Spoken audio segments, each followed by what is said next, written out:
ծրագրությունը, որը մենք այսօր բացում ենք, գործելու է հանրային մասնակցություն տեղական ինքնակառավարման ծրագրի շրջանակներում, որը իրականացնում է Ամերիկայի Միացյալ Նահանգների միջազգային զարգացման գործակալության ֆինանսավորմամբ, եւ մենք այսօր նաև հյուրընկալել ենք ԱՄՆ-ՄԶԳ ներկայացուցիչներին եւ այժմ ես խոսք տրամադրեմ պարոն Արտուր Դրանյանին։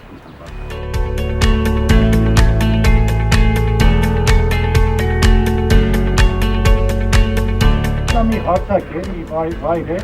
որտեղ շահագրգիռ քաղաքացիները կարող են գալ եւ բարձրացնել կամ բացահայտել համայնքային խնդիրներ եւ բացահայտելուց հետո փորձել գտնել այդ խնդիրների լուծումները։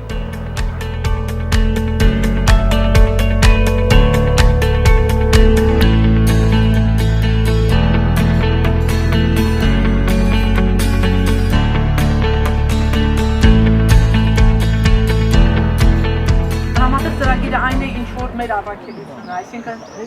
համատեղ նպաստել մեր համայնքների զարգացմանը եւ շատ մեր համար այդ տեսակետից է շատ հաճելի եւ մեծ պատիվ որ հայտնվեցինք այս օղակի մեջ, որը հնարավորություն է տալիս մեզ իրականացնելու մեր առաքելությունը։ Ինչ խնդիրներ մենք ունենք այդ ընթացքում, այն է, որ մեր մարզում տեղեկատվական դաշտը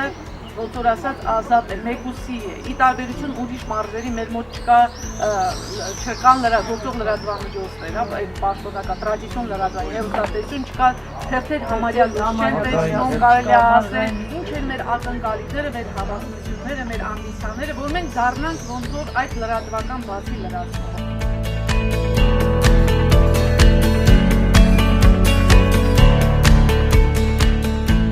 Ես մի բանի վրա եմ ուզում ուշադրություն դարձնել, որ մենք այսօր երկու կարևոր թիրախ ունենք, նույն հարթակի վրա հավաքված։ Մի կողմից երիտասարդ, լիք հավյունով, էներգիայով, ցանկություններով, ակնկալիքներով երեխաներ, որոնք պատրաստ են ամեն ինչ անել, մյուս կողմում համայնքի ղեկավարներ, որոնք կոչված են այս երեխաների կյանքը եւ այս համայնքի կյանքը ավելի ակտիվ դարձնելու։ Դուք ճիշտ հարթակի վրա եք արտադրել։ Սա այն հարթակն է, որը ձեր երկուսի միջև երկխոսություն պետք է ծավալի։ Ես վստահ եմ, որ այս ինֆոթունը լուծելու է այն կարևոր խնդիրը, ինչին ուղղված է մեր կոնսորցիումի գլխավոր ծրագիրը։ Մենք այսօր մի կարևոր քայլ ենք անում։ Հիմք ենք դնում, որ մեր երիտասարդները ունենան տեղ, որտեղ կարող են հավաքվել, քննարկել, վեր բարձրացնել համայնքային հիմնահարցերը, ներկայացնել լուծման, փորձել ազդել այդ լուծումների վրա, փորձել երկխոսություն ծավալել համայնքի բնակչության եւ տեղական ինքնակառավարման մարմինների